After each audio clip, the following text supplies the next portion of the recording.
Pukul 6 waktu Indonesia Tengah. RRI ND menyiarkan Warta Berita.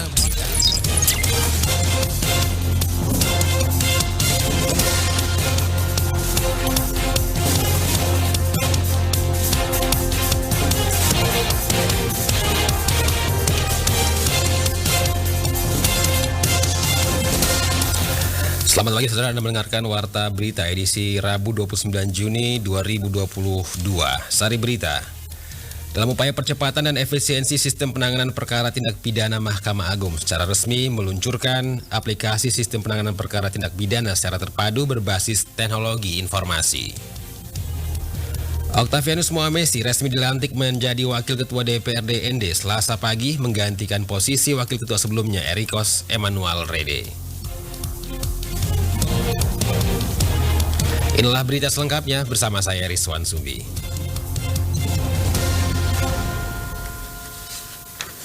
Kita awali berita pertama. Dalam upaya percepatan dan efisiensi sistem penanganan perkara tindak pidana, Mahkamah Agung secara resmi meluncurkan aplikasi sistem penanganan perkara tindak pidana secara terpadu berbasis teknologi informasi atau SPPT-TI. Selengkapnya dilaporkan Rosada Lima. Semua urusan-urusan pelimpahan berkas itu menjadi akurat, tepat waktu, efisien, kecepatan, ketersediaan data-data. Kepada RRI di sela kegiatan sosialisasi aplikasi sistem penanganan perkara tindak pidana secara terpadu berbasis teknologi informasi atau SPPT-TI Selasa sore, Ketua Pengadilan Negeri ND Herbert Harefa SHMH menjelaskan, sistem ini dibangun oleh Mahkamah Agung untuk mewujudkan efisiensi, transparansi dalam penanganan sebuah perkara pidana, bukan dimaksudkan menggantikan sistem yang telah berjalan selama ini. Dikatakan Herbert, sistem terpadu merupakan bagian dari sistem informasi pengadilan dengan harapan bisa menjadi media pertukaran dokumen, khususnya pada badan peradilan yang berada di bawah Mahkamah Agung dengan APH lainnya. Dia juga kemukakan ada 6 provinsi di Indonesia yang menjadi pilot project penerapan aplikasi ini dan NTT menjadi salah satunya. Oleh karena itu, Pengadilan Negeri ND berkomitmen agar penerapannya sesuai dengan harapan MA sebelum di-launching secara resmi 1 Juli 2022 mendatang. Jadi pilot projectnya itu 6 provinsi termasuk pilihan NTT, Provinsi NTT. Nah, jadi NTT ini Pengadilan Tinggi meliputi Pengadilan Negeri ND. Jadi kami berkomitmen untuk mewujudkan aplikasi yang sudah dibuat Mahkamah Agung ini untuk sebagai contoh agar bisa untuk di launching pada nanti 1 Juli 2022. Lebih jauh Herbert jelaskan berpadu versi 1 memberikan sejumlah layanan administrasi perkara pidana secara elektronik meliputi pelimpahan berkas perkara, permohonan izin, persetujuan penyitaan, penggeledahan, perpanjangan penahanan, izin besuk, izin pinjam pakai barang bukti, dan penetapan diversi. Dengan demikian akan sangat membantu pihak kepolisian di Kabupaten ND yang wilayah sektor kerjanya jauh seperti di Maokaro, Pulau Ende, dan Rio Timur. Selain Pengadilan Negeri dan Kepolisian Republik Indonesia, berdasarkan MOU yang sudah ada, terpadu juga akan digunakan oleh Kejaksaan, Kemenhumkam, dan BNN. RRI ND Rosada Lima melaporkan. Bertempat di ruang rapat paripurna DPRD ND, Ketua DPRD ND Franciscus Tasso melantik dan mengambil sumpah Herman Yosef Woda sebagai anggota DPRD ND dari Partai PKPI pergantian antar waktu menggantikan almarhum Baltasar Saetua AMA dan pelantikan tersebut untuk sisa masa jabatan periode 2019-2024. Laporan Rovinus Wula.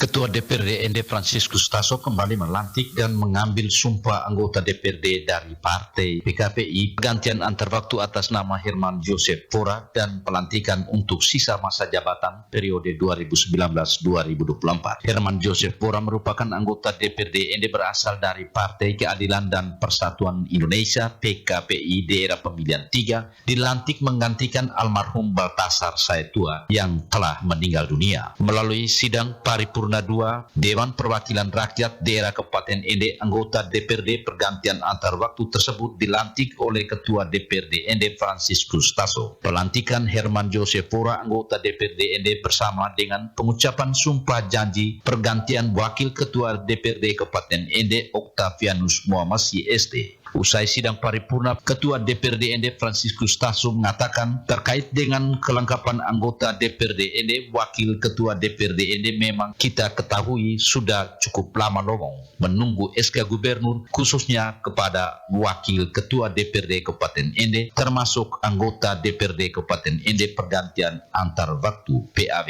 Cukup lama menunggu SK dari Pak Gubernur khususnya kepada Wakil Ketua pengganti antar anggota DPRD pengganti antar waktu itu memang kita menunggu lama. Tapi kami sangat berterima kasih hari ini dilantik.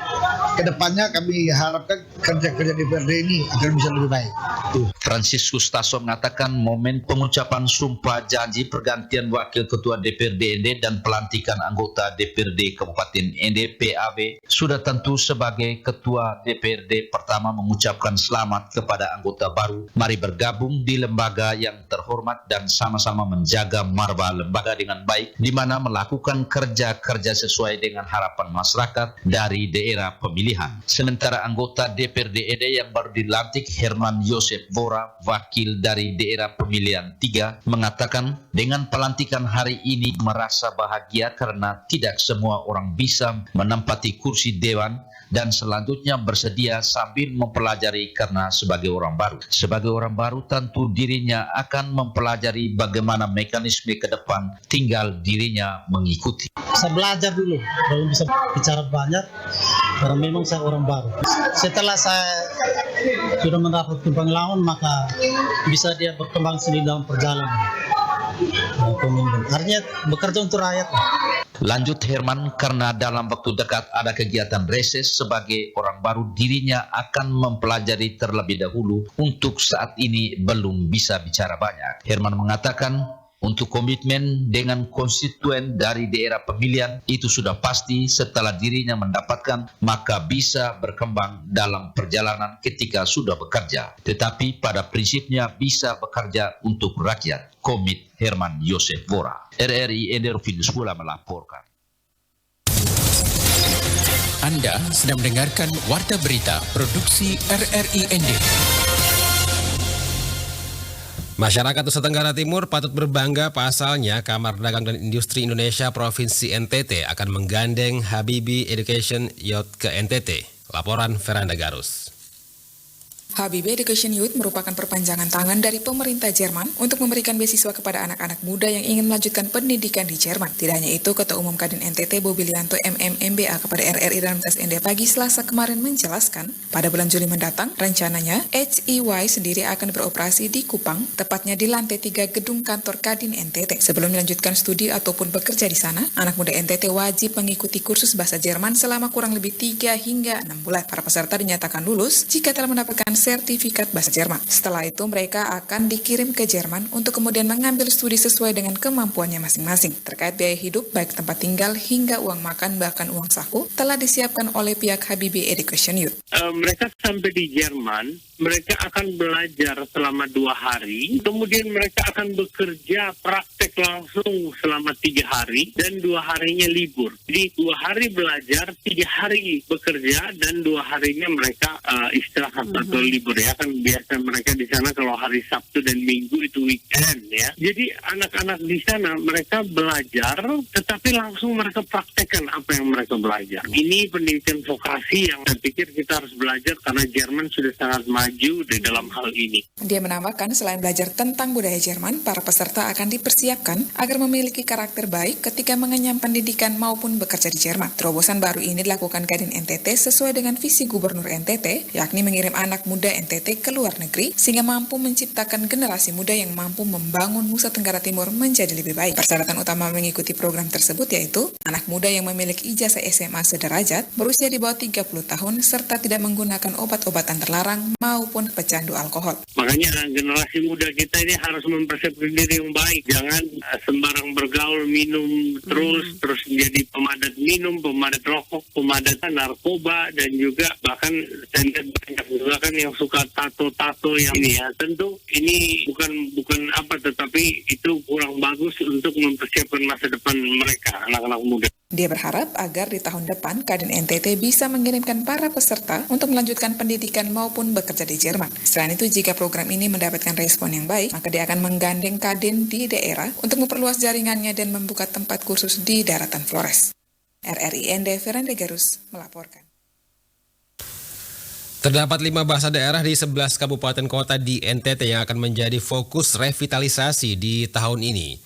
Hal ini terungkap dalam rapat koordinasi program Merdeka Belajar episode ke-17, yakni revitalisasi bahasa daerah di NTT yang diselenggarakan di Kupang Senin 27 Juni. Kepada RRI, Selasa 28 Juni, Kepala Kantor Bahasa NTT, Elis Setiasi menjelaskan, NTT merupakan provinsi ketiga di Indonesia dengan jumlah bahasa daerah terbanyak. Dari 718 bahasa daerah yang ada di Indonesia, 72 diantaranya berasal dari NTT. Tujuan kegiatan ini yakni untuk membangun semangat dan kesadaran agar NTT maju dalam perlindungan bahasa daerahnya. Dari hasil pantauan dapat dilihat bahwa ada kemunduran penggunaan dari 5 bahasa tersebut. Di sisi lain, jumlah generasi muda pada wilayah yang menggunakan kelima bahasa ini masih potensial. Sasaran peserta revitalisasi bahasa daerah untuk tahun 2022 dan 2023 dikhususkan untuk siswa pada usia SD dan SMP. Kelima bahasa daerah NTT yang menjadi target revitalisasi berasal dari 11 kabupaten kota, yaitu bahasa Dawan di Kabupaten Kupang, Kabupaten Timur Tengah Utara, Kabupaten Timur Tengah Selatan, dan Kota Kupang, bahasa Manggarai di Kabupaten Manggarai Barat, Kabupaten Manggarai, dan Kabupaten Manggarai Timur, bahasa Kambera di Kabupaten Sumba Timur dan Kabupaten Sumba Tengah, dan bahasa Abui di Kabupaten Rotendao dan Kabupaten Alor. Lanjut Elis, rapat koordinasi kali ini dilakukan untuk menggalang dukungan dan komitmen dari pemerintah daerah terkait pelaksanaan revitalisasi bahasa daerah secara berkesinambungan.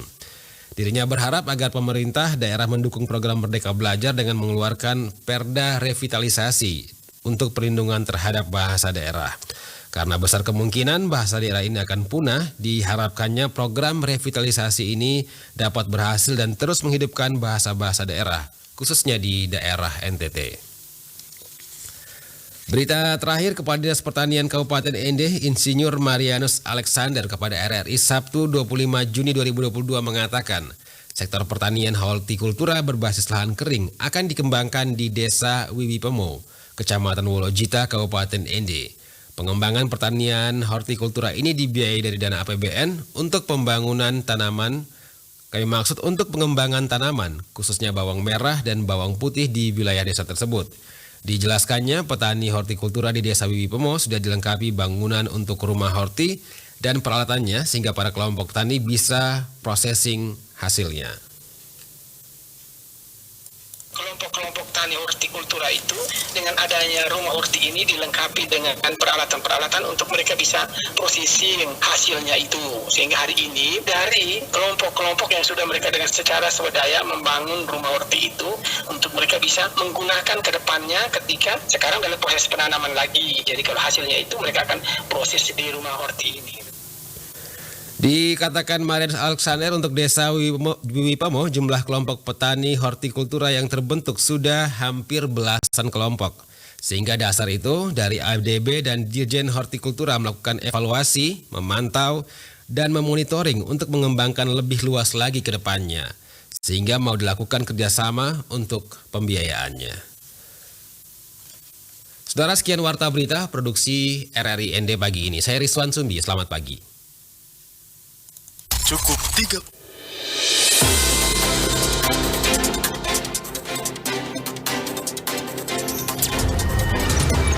Terima kasih. Anda telah mendengarkan Warta Berita Produksi RRI ND.